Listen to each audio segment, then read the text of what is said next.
Hi friends, எல்லோரும் எப்படி இருக்கிறீங்க? இன்றைக்கி அனிதா கிச்சன் அண்ட் டைலரிங் சேனலில் என்ன பார்க்க போகிறேன்னா, பானி பூரி வீட்டில் எப்படி செய்கிறதுன்னு பார்க்கலாங்க. வாங்க. வெள்ளை ரவை ஒரு கப் எடுத்துக்கலாங்க.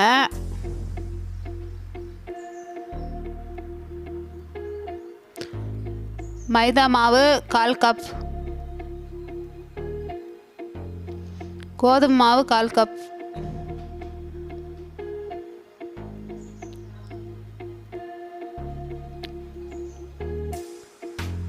தேவையான அளவு உப்பு, தண்ணி ஊற்றி சப்பாத்தி மாவு பதத்துக்கு பிசைஞ்சிக்கலாங்க.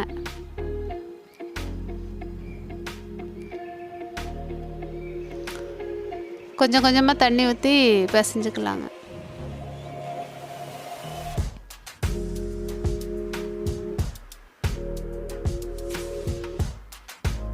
கொஞ்சம் தண்ணி இருக்கிற மாதிரி இருக்குங்க. கொஞ்சம் ஒரு 10 நிமிஷம் ஊற வச்சுன்னா ரொம்ப கெட்டியாயிருங்க. அவ்வளோதான். மாவு பிசைஞ்சதுக்கப்புறம் ஒரு ஈர துணி வச்சு ஒரு 10 நிமிஷம் மூடி வச்சுக்கலாங்க.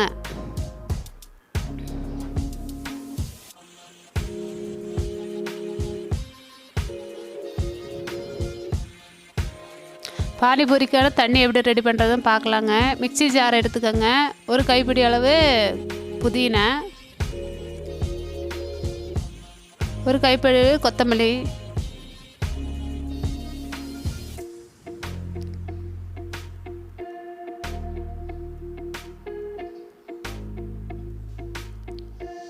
இஞ்சி ஒரு துண்டு, காரத்துக்கு ஏற்ற பச்சை மிளகுங்க. அவங்கவுங்க காரத்துக்கு ஏற்ற கம்மியாகவே எடுத்துக்கலாங்க, ஜாஸ்தியாகவே எடுத்துக்கலாங்க. குருமிளகு அரை ஸ்பூன்,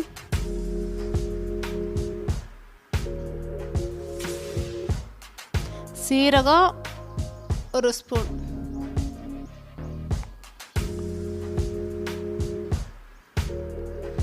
லெமன் ஜூஸ் அரை மூடிங்க.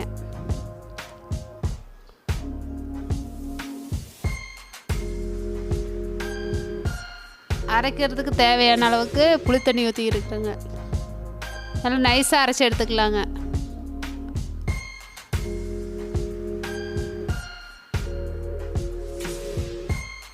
ஒரு பாத்திரம் எடுத்துக்கலாங்க. ஒரு அரை ஸ்பூன் மிளகாத்தூள், அரைச்சி வச்சுருக்குன்னா புதினா கொத்தமல்லி மிக்ஸ் போட்டுக்கலாங்க.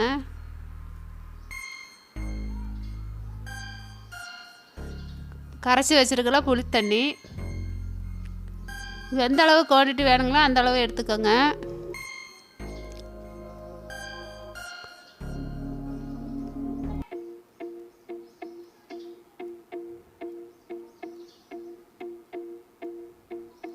தேவையான அளவு உப்பு,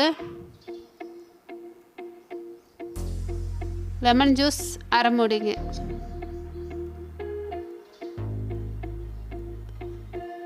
எந்த அளவுக்கு புளிப்பு தேவைப்படுதுங்களா அந்த அளவுக்கு ஊற்றிக்கலாங்க. நல்லா வடிகட்டி எடுத்துக்கலாங்க.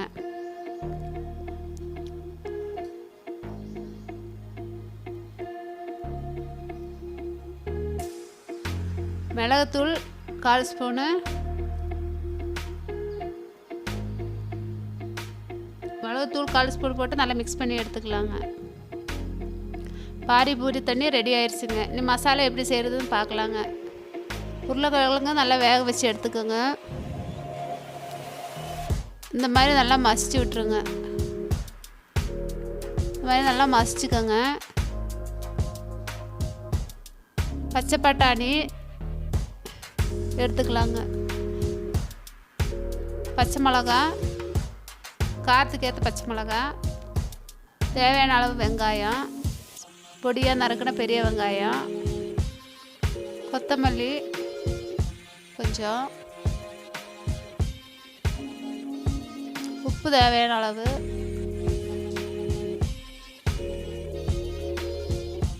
சில்லி ஃப்ளேக்ஸு 1/4 ஸ்பூனுங்க, சீரகத்தூள் 1/4 ஸ்பூன். நல்லா மிக்ஸ் பண்ணி எடுத்துக்கலாங்க. மசாலா ரெடி ஆயிடுச்சுங்க. மாவு எப்படி வந்துருச்சுன்னு பார்க்கலாங்க. மாவு நல்லா கெட்டியாக நல்லா வந்துருச்சுங்க.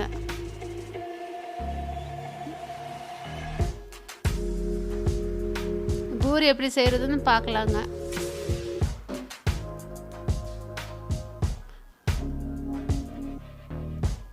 கொஞ்சம் பெரிய துண்டு மாவு எடுத்துக்கோங்க. கொஞ்சம் எண்ணெய் தடவி இப்படி தேய்ச்சி எடுத்துக்கலாங்க. ரொம்ப நைஸும் இல்லாமல் ரொம்ப கெட்டியும் இல்லாமல் தேய்ச்சி எடுத்துக்கலாங்க.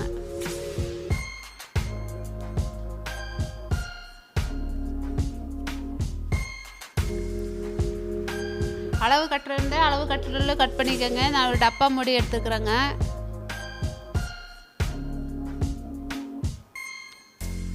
இந்த மாதிரி கட் பண்ணி எடுத்துக்கோங்க.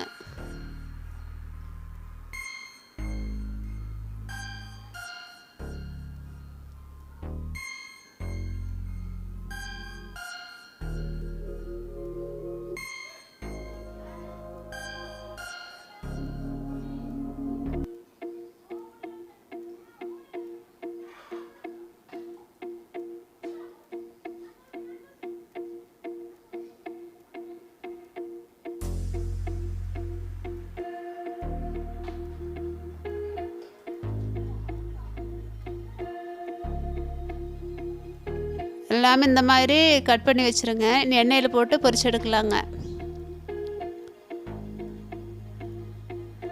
கடாயை வச்சு எண்ணெய் ஊற்றிக்கலாங்க. பொரிக்கிறதுக்கு தேவையான அளவு எண்ணெய்.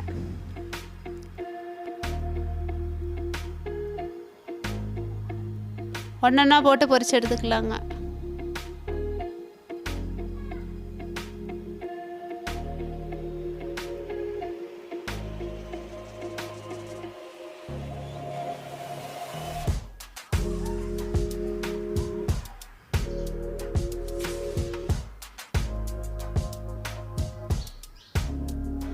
எல்லாமே மொத்தமாக போட்டால் பொரிச்சு எடுக்க முடியாதுங்க.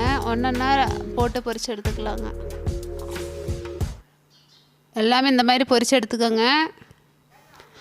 பானிபூரி எடுத்து சென்டராக உடச்சி விட்டு மசாலா உள்ளே வச்சு விட்டுருங்க. பானிபூரி ரெடி ஆயிடுச்சுங்க. இந்த வீடியோ உங்களுக்கு பிடிச்சிருந்தா லைக் பண்ணுங்கள், ஷேர் பண்ணுங்கள், சப்ஸ்கிரைப் பண்ணுங்கள்.